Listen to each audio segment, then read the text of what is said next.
Hola, ¿qué tal? ¿Cómo están? Buenos días, buenas tardes o buenas noches, según la hora en que estén viendo la grabación de este video. Bueno, vamos a estar presentes en grupos de Facebook como Leyes Universales del Poder del Pensamiento. Vamos a estar presentes también en Crecimiento Espiritual y Ascensión, el Despertar Espiritual, en los grupos que ustedes nos quieran compartir. Vamos a estar también en canales de YouTube. Y pues ahora tenemos la divina presencia de Melissa Monroy, solo que voy a dejar que ella se presente por sí misma. ¿Nos puedes decir tu nombre completo, de dónde eres? Cuéntanos un poquito también veo que tienes un nombre espiritual, también cuéntanos sobre esto, por favor, Melissa. Claro que sí. Hola, muchísimas gracias por la invitación y los saludo de una vez a todos. Espero que estén muy bien, que yo tenía un día muy lindo. Bueno, mi nombre es Niurka Melissa Monroy Quijano. Mi nombre completo es ese. Digamos que la forma espiritual en que estoy en redes es Antaratma 08. Es un nombre que me gusta muchísimo porque la acotación antaratma es una práctica muy bonita que es ir muy dentro de nosotros y siento que va todo en el concepto en el que yo vengo trabajando, que la idea de todo esto es que nosotros somos nuestra medicina, pero todo esto parte desde una reconexión, ¿no? Desde un reconocimiento. Entonces, a partir de este reconocimiento, de esta conexión tan profunda con nosotros mismos, nos damos cuenta que tenemos el universo dentro, que todos somos uno, que entonces en esa conciencia tan suprema y tan bonita que llevamos dentro es donde está la respuesta, la medicina y de pronto mucha conexión que a lo mejor hemos dejado un poquito de lado en reconocimiento y a partir de ahí podemos tener como resultados más bonitos, más amorosos en nuestra vida. Entonces, Antaratma a partir totalmente desde ir muy adentro, muy conectados con nosotros. Y el 08 viene realmente del significado, de la sabiduría, del crecimiento, también de karma, y el karma no es como normalmente nos lo han venido enseñando o algo a lo cual hay que tenerle miedo, sino que exactamente su traducción de acción, empezar a crear acción desde conciencia, ¿no? Entonces, realmente nosotros somos creadores de nuestra realidad, de nuestra vida.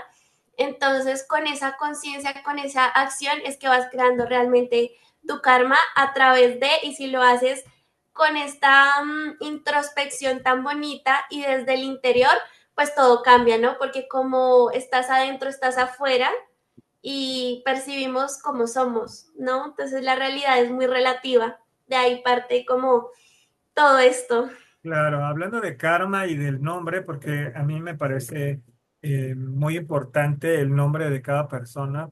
Es como un mantra porque durante prácticamente toda su vida se le está llamando de tal o cual forma. Entonces, las personas que ya tienen su nombre espiritual es muy lindo porque, bueno, empiezan a traer también esta energía de la cual tú estás haciendo referencia, ¿no? Entonces, bueno, estamos con el tema del karma y del nombre. ¿Tú sabes en un principio qué significado tiene el nombre de Niurka y de Melissa? Digamos que en un principio yo nunca he investigado exactamente el significado de trasfondo de mi nombre personal. Pero a lo que sí voy es que cuando mis papás decidieron ponerme el nombre, bueno, el Niurka me lo puso mi papá, este es un nombre ruso. Siempre me preguntan si tengo familia rusa. No, no tengo, no va por ahí. Antes de Pero, que me preguntes eso también, ¿no? sí, no va por ahí. Ok. Pero lo que sí sé y lo que tenían en común mi papá y mi mamá es que querían ponerme nombres diferentes, ¿no? Ujú, Em, digamos, cada país, bueno, yo soy de Colombia, de Bogotá en específico, ujú. y en cada zona hay nombres muy representativos que se repiten bastantes. Sí, que Claro. digamos, tú dices X nombre y voltean a ver 5 personas. Entonces ellos crean como un concepto diferente en donde, en un contexto donde dicen Niurka es como un poco más, en la zona en donde me encuentro, es más complejo encontrar como a alguien que se llame como yo, una tocaya se dice acá. Entonces, digamos que desde ahí parte. más que el significado de trasfondo, sí, sí lo que ellos como que quisieron denotar desde un inicio, que se marcara una diferencia en cuanto a la combinación del nombre. Claro, que fuera también como único, ¿no? Como no tan común. Aquí Niurka es una actriz cubana que está muy posicionada en los medios de comunicación y es ahí medio rumbera y polémica y así. Entonces, tu nombre, cuando uno lo dice, pues irremediablemente nos remontamos ahí a esos recuerdos con la rumba. Muy bien. Oye, Meli, cuando tú tienes un nombre espiritual regularmente es porque ya hay una conciencia de este tema, de lo espiritual. Ya sea porque te lo dan en alguna comunidad, porque te surge, porque viene una inspiración y te lo dan, como sea. ¿En qué momento surge esta inquietud por ponerte este otro nombre? ¿Tiene un año, dos, unos meses?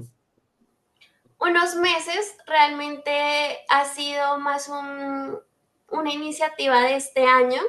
Ajá, Y creo que cuando decidí o busqué cómo tener un nombre representativo, sí me tomé el tiempo porque quería que fuera lo que es trascendente para mí y lo ok. que en el momento estaba en su práctica para que fuera algo que tuviera un trasfondo más que sonara bonito o armonioso. Siento que el significado que puede tener es lo que le da la luz, ¿no? Entonces, en todo este periodo de trabajo interno, de conciencia, mi enfoque siempre ha sido como ir adentro, Ajá. conectar, Mm, entender que la grandeza tan bonita que tenemos parte desde literalmente nuestra esencia, mm, desde ese sentir, desde ese expresar y la grandeza que tenemos en conciencia y que somos, lo que te decía, somos uno, somos el universo y cuando empiezas a entender como toda esa creación tan bonita que llevas dentro, entonces entiendes que si eres creador, que si hay una manifestación, que si hay una felicidad, que si hay una tranquilidad, que hay una gestión bonita. Entonces no es como una cuestión de romantizar, pero sí de ampliar perspectivas, ¿no? ok. Entonces, en esta ampliación de perspectivas es como que encontramos resultados muy diferentes y muy bonitos. Entonces, siento que era el punto donde me conectaba. El ir muy adentro, creo que en periodos de mi vida me salvó totalmente la existencia. Entonces, al ser algo que me salvó la existencia de una manera tan significativa, es como quisiera transmitir esta información y este mensaje a quien le pueda funcionar, a quien le llegue a resonar, pero que lo que represente totalmente es que no es con la idea de imponer ninguna ideología o una forma de que está bien o que está mal, sino que el centro es lo que llevas dentro totalmente, que es toda la representación de Antaras Sadhana, ¿no? Que es muy adentro. Entonces, Ah, es la idea. muy bonito, qué bien, muy interesante también. Oye, y yéndonos un poquito más atrás en tu vida, ¿cómo es que se da tu despertar espiritual? Wow, es una pregunta demasiado especial para mí. Siento que mi despertar espiritual fue en un punto donde toqué fondo de Ujú, muchas maneras posibles, bastantes. Digamos que a través de mi vida yo puedo decir que he llegado a un punto de felicidad y tranquilidad muy bonito, no desde hace mucho tiempo, ¿sabes? Como que desde muy joven tuve muchas responsabilidades complejas que a lo mejor una niña no debería pasar y menos sola en ese contexto.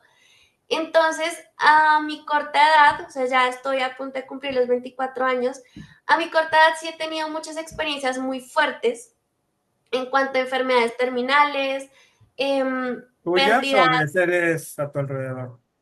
de seres a mi alrededor. Digamos, a mis 13 años, pues mi mamá enferma de cáncer y es una responsabilidad que tuve muy fuerte desde pequeña porque realmente me hice cargo de algo que pues una niña de 13 años no es fácil de gestionar y tampoco tuve un acompañamiento en este proceso.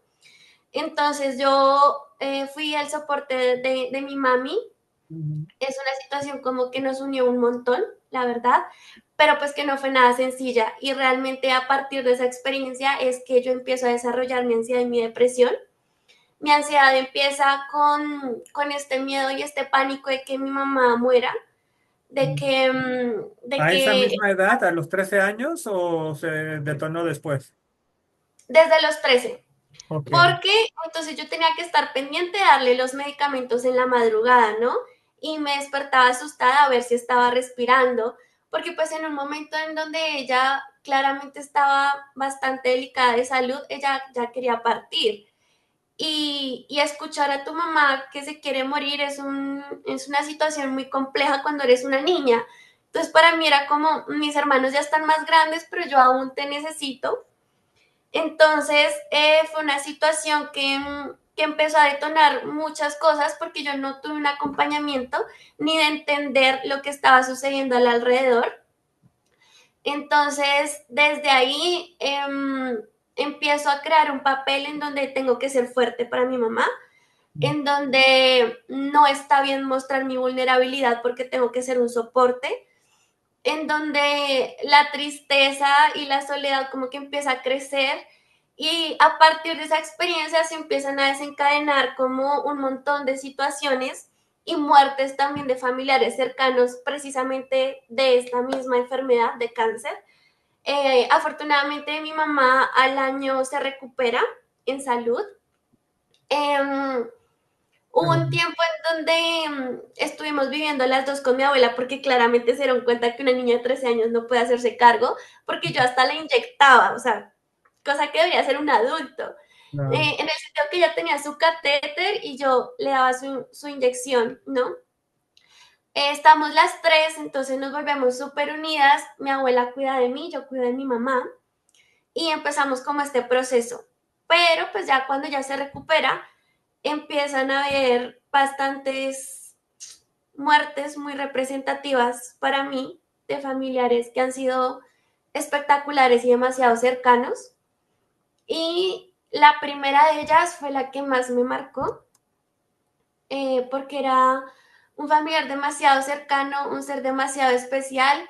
Y bueno, el cáncer pues tuvo su parte, llegó su tiempo, se fue y así año tras añito, cada año, cada 2 años empezaba a morir un familiar, ¿no? Mm.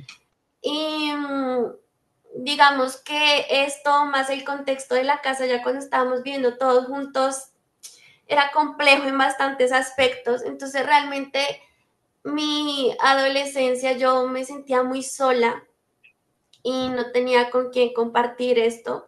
Mm. Y en el momento de tratar de expresar lo que llevaba adentro, nunca había una validación No. realmente, al contrario, entonces reforzaba toda mi hipótesis, ¿no? Estoy sola, tengo que hacerme la fuerte.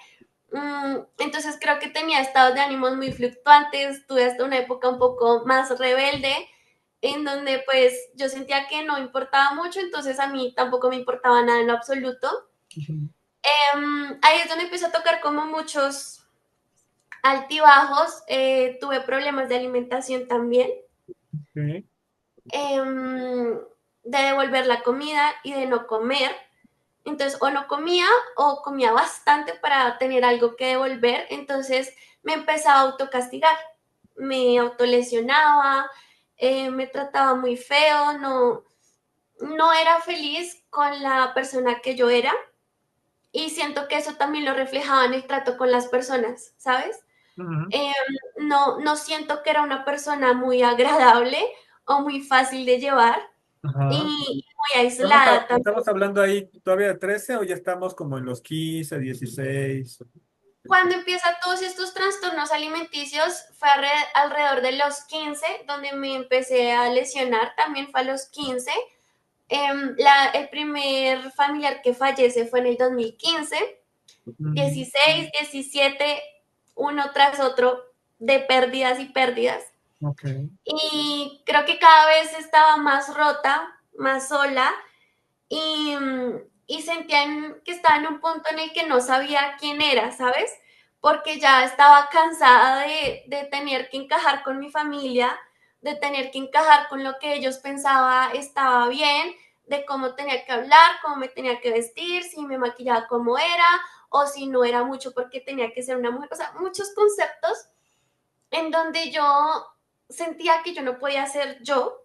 Ajá, Y en el momento de pensar ser yo, bueno, pero ni siquiera sé quién soy realmente, porque era buscar una forma de encajar con todo el mundo, de encajar con amigos, de encajar con pareja, o sea, yo empecé a tener como pareja desde los 15 años y desde ahí yo no sabía lo que era estar sola, porque si acababa una relación, entraba otra y otra, con ese afán de encajar, con ese afán de atención de alguien, de que alguien me salvara, porque yo no entendía que yo era la respuesta, ¿no?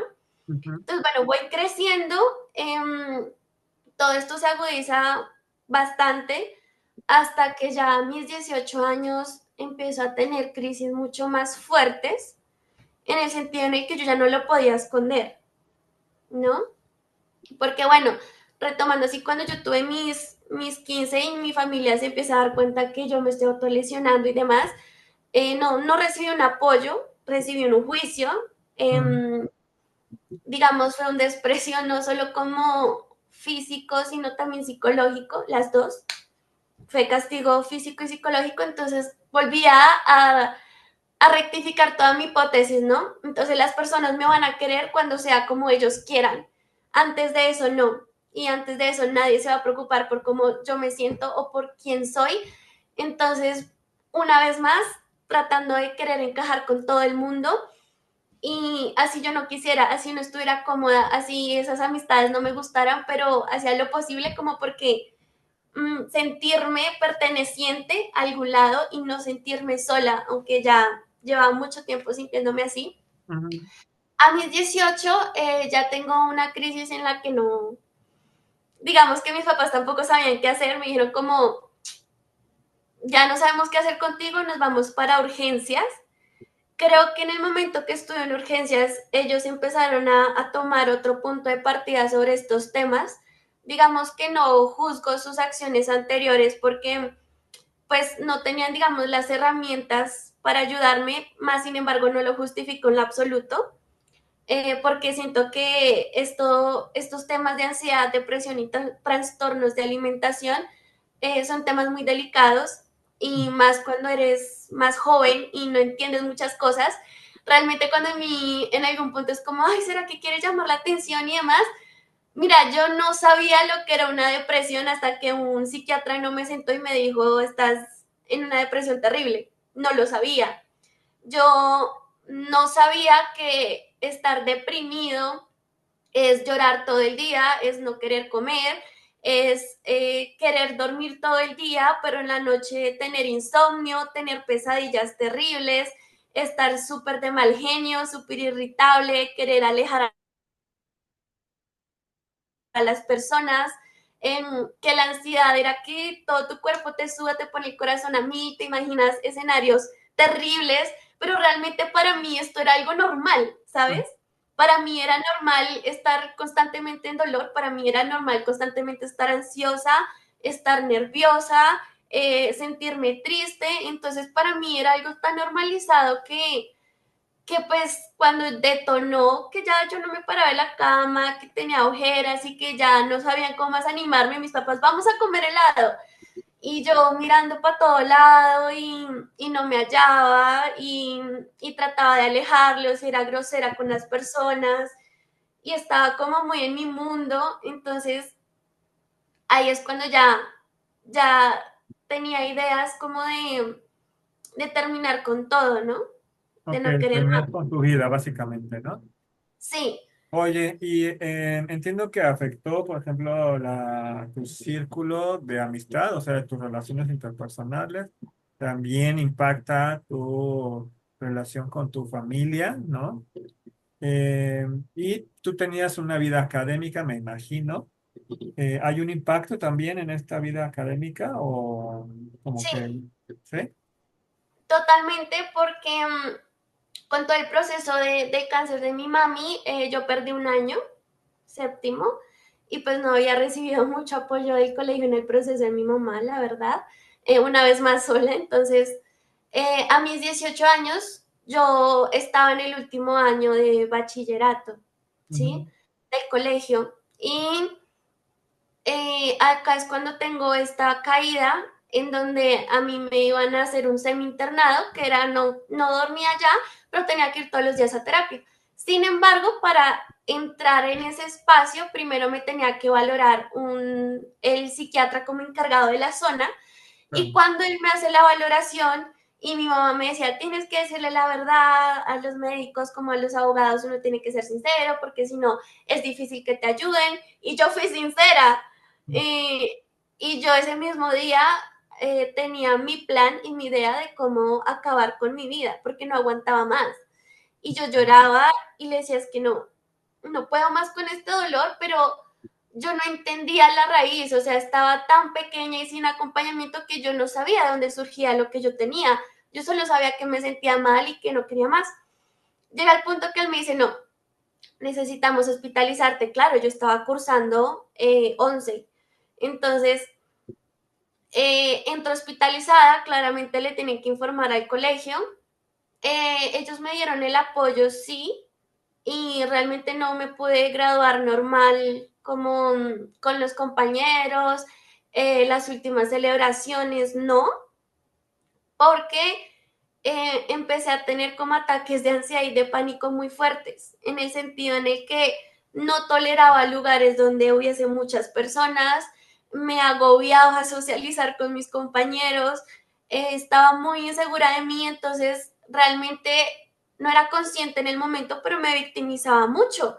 No en el sentido de que, ay, pobrecita yo, no, sino que me asumía en la responsabilidad que no me correspondía. Digamos, no sé, llegaba la profesora brava, no, fue porque yo hice algo, será que fue que esto, sí, o sea, como que empezaba a sumar la responsabilidad de los sentimientos de los demás a que es que yo soy el problema, yo tuve que hacer algo mal y me lo merezco, o sea, merezco todo lo terrible que pase acá. Entonces, siento que solo buscaba lo mismo, encajar, atención, atención en el sentido de que no sé qué hacer con mi vida, no sé cómo hacer que me quieran por lo que soy, si ni siquiera sé lo que soy. Mm, Entonces ya llegó un punto en el que todo esto explotó, entonces no me pude graduar normal, yo me enviaban los trabajos, yo hacía los trabajos, iba, los sustentaba y de esa forma fue que terminé como el colegio, ¿no? Entonces sí, tuvo impacto como En en todas absolutamente en todo. todas tus áreas. Sí. Muy bien. Entonces, ¿Y luego sí te internaron? sí ¿Cuánto estuve, tiempo? estuve interna, realmente no recuerdo muy bien, creo que fue unas 2 semanas o un poco más, creería yo. Ok.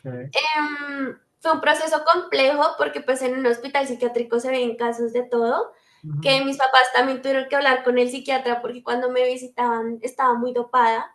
Entonces claro. realmente el servicio no era muy bueno, Ujú, era medicamento, que pasara el psicólogo y el psiquiatra una vez al día, te preguntara en 5 minutos cómo estás, no dormiste, ok, te subo la medicación y ya está, o sea, no tenía mucha trascendencia. ok. Em, Así que yo les pedí a ellos como, o sea, quiero salir, o sea, yo decía como estoy bien y todo va a estar genial, salgo de acá y digamos que tuve otros procesos que me ayudaban a medio estabilizarme cuando salí de allá, pero pues siento que cuando tú no vas a la raíz del problema son pañitos de agua tibia, ¿no? Claro. Entonces era un punto en el que estaba medicada y ya, cuando el medicamento no me hacía efecto, me subían la dosis o me cambiaban a otro medicamento y ya está. Y pues psicología en salud acá es complejo Ujú, porque para empezar es muy difícil tener cita psicológica. Y son 20 minutos en donde tú te presentas, se acabó la cita y volver a conseguir cita no lo consigues con el mismo especialista. Entonces, otra vez volver a presentarte. Entonces, realmente, y particular, tampoco teníamos los medios como para pagar uno particular. Mm. Entonces era medicamento y ya hubo periodos como de más estabilidad, entre comillas, y volví al bajonazo, ¿no? Yo decía, no, voy a dejar los medicamentos, pum, efecto rebote. Estuve internada 2 veces, esa fue la primera, la segunda fue en el 2021, si mal no estoy, después de pandemia, que fue más compleja que la primera por todo el efecto de pandemia. Y, y pues realmente era un constante de montaña rusa, ¿no?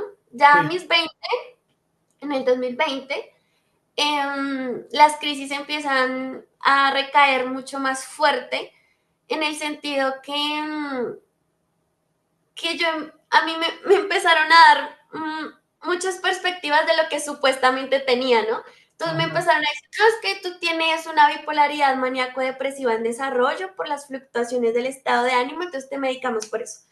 Eh, Empezaban como a cambiar mucho el diagnóstico y los medicamentos y psicología nada. Entonces no me funcionaba al punto que ya tenía como ciertas visualizaciones cuando estaba en crisis. Así que uno de mis familiares como que toma la batuta y dice, no, vamos a hacer como un ahorro entre todos y le vamos a pagar un psiquiatra y un psicólogo particular porque ya esto se está saliendo de control. sí. Y empiezo este proceso y bueno, no es que puedes estar en un desarrollo de esquizofrenia paranoide. ¿Qué? ¿Qué me están hablando? Sí, entonces venimos de un diagnóstico a otro más denso, a otro. Entonces, y tampoco entendía mucho el contexto y yo decía, no, entonces me voy a morir empastillada o acabo yo con esto o qué, ¿no? Porque llegó un punto en el que los medicamentos eran tan fuertes o sea, me empezó a dañar la tiroides. Yo Mm. empecé a subir de peso. Y esto fue también complejo porque entonces de mi familia recibía muchos comentarios hirientes de mi cuerpo, como usted antes tenía un cuerpo muy bonito, ¿no? Pero debería hacer abdominales, como comía, y, uy, pero por eso está así. Ay, usted tenía un cuerpo tan lindo y cómo se lo dañó. Claro, o sea, yo no tenía esa inseguridad en ese momento de mi cuerpo exactamente, hasta que empiezan como estos comentarios y me voy más para el piso. Yo la Mm. verdad me empezaba a vestir con ropa más holgada, Claro. sí, me empezó a gustar más vestirme con la ropa de mi hermano para que no se me viera tanto el cuerpo. Y cuando la tenía apretada, como que, y trataba de sentirme bien, llegaba un punto en que me sentía incómoda, como que trataba de obligarme así y no. Mm. Entonces, esa ha sido una recaída muy fuerte. Esa pandemia para mí fue terrible porque siento que los alejé mucho. Era una persona como bastante de autosabotaje, Ajá. eh, bastante reactiva, porque llegó el punto en el que no comía por cómo me sentía de mal o tenía tracones de comida, o sea, me iba a los opuestos, o no comía nada o comía muchísimo y no estaba durmiendo en lo absoluto, o sea, yo no dormía en las noches y cuando trataba de conciliar el sueño eran pesadillas muy feas, muy horribles, que yo me levantaba súper asustada, ¿Cómo qué? entonces, todavía, ¿Cómo qué dime, soñabas? ¿Cómo qué pesadillas? digamos, uy, tengo una súper representativa y es que yo tenía sueños en donde cuando sentía que me despertaba en otro sueño. Y por lo general era como dos escenarios. Uno, una persona que, digamos, yo me transportaba a donde vivía antes y era una persona que me iba a matar. Y yo no podía correr, no podía gritar, no me salía la voz. Y cuando se me acercaba, se volvía como algo mucho más demoníaco, mucho más oscuro y todo se volvía oscuro. Y literal, cuando me iba a matar así cual cuchillo, ya yo me despertaba asustada. Y eran como solo pesadillas y feo. Entonces llegó el punto en el que me di cuenta ahorita que estoy en otro proceso que no era en lo absoluto yo, porque en ese entonces yo era perezosa, no quería hacer nada, no me quería arreglar, tenía desordenado 24/7 el cuarto, no me preocupaba por mí. Mi mamá me decía, me veía y me dice, es que pareces enferma de cómo te ves en tu aspecto. Y yo, no me importa. Sí, o sea, como que todo me valía en ese punto. Y yo, la verdad, solo me quería morir. En, en ese momento, la verdad, mi mamá fue un apoyo muy grande, porque ya después de la primera vez que me internaron, mis papás como que empiezan a entender un poco más de este mundo, como, es que no es un llamar la atención de, oigan, véanme por favor, o no es Ajá, como un chiste, sí, claro. sí, a tener otro concepto y la psicóloga de ese entonces me ayudó mucho y, y les ayudó a ellos a entender un poco más qué es todo esto y que ella fue la primera en decir, ella no tiene esquizofrenia, o sea, no crean eso, porque ellos estaban muy preocupados. Y, y pues bueno, en este proceso que ya empezó a tener un poco más de apoyo de ellos, empezó como la cosa a ser diferente, ¿no?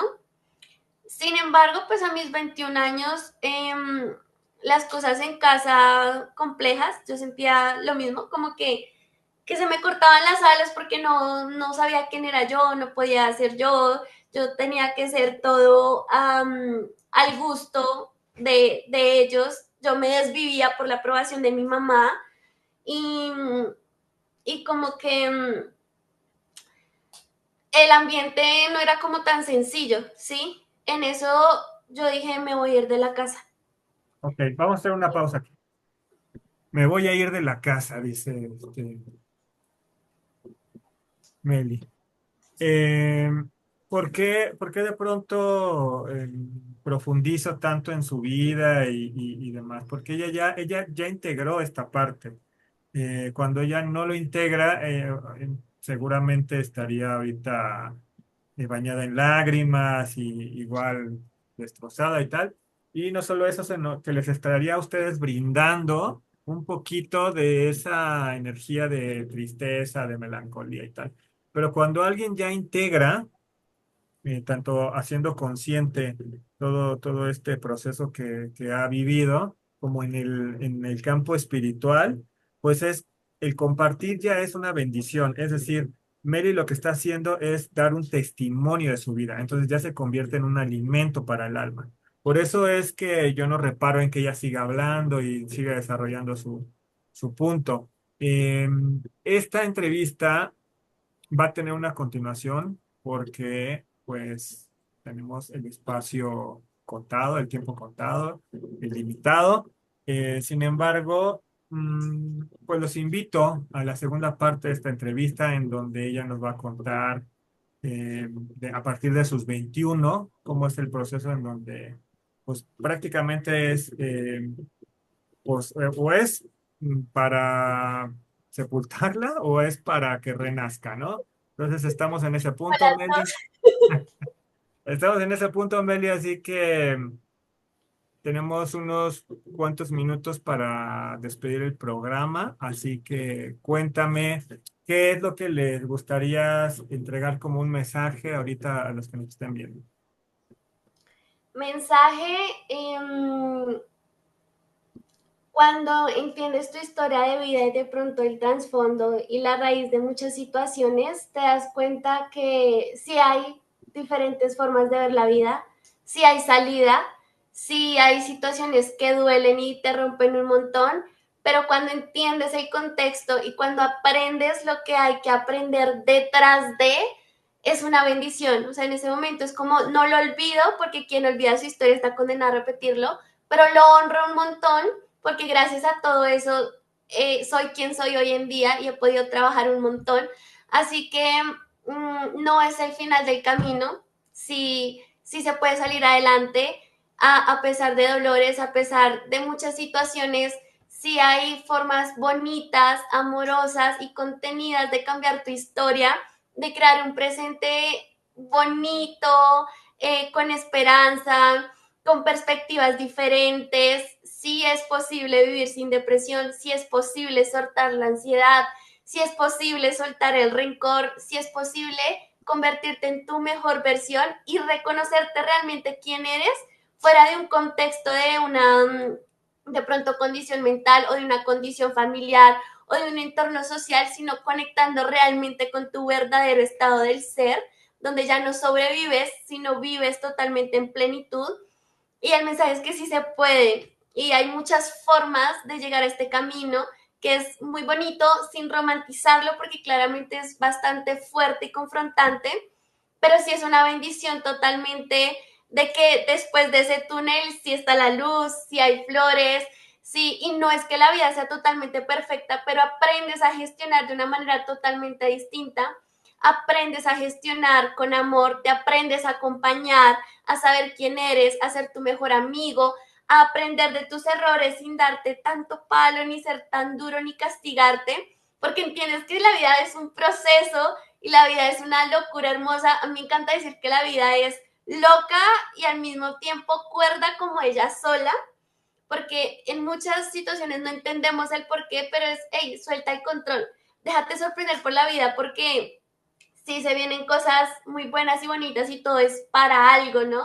Ujú. Entonces, sí se puede y la idea de todo este movimiento es compartir mi historia no solo como por esto fue lo que me pasó, sino es como entiendo realmente porque hemos pasado por situaciones muy fuertes, pero no por eso significa que toda tu vida tenga que girar en torno al dolor y Claro en que sí torno se a puede, la claro que sí tristeza. se puede, Meli. Y Uh-huh. esta primera etapa de la entrevista tiene que ver más con la parte humana. Vamos a pasar en la segunda parte con el tema ya de lo espiritual, en donde tú empiezas a retomarte, a reconocerte, a aceptarte, aceptar a los demás, todo este proceso, ¿no? Era importante para mí porque las personas a veces ven a los gurús, a los maestros, a los sanadores como algo inalcanzable, como algo perfecto, como algo impoluto y demás.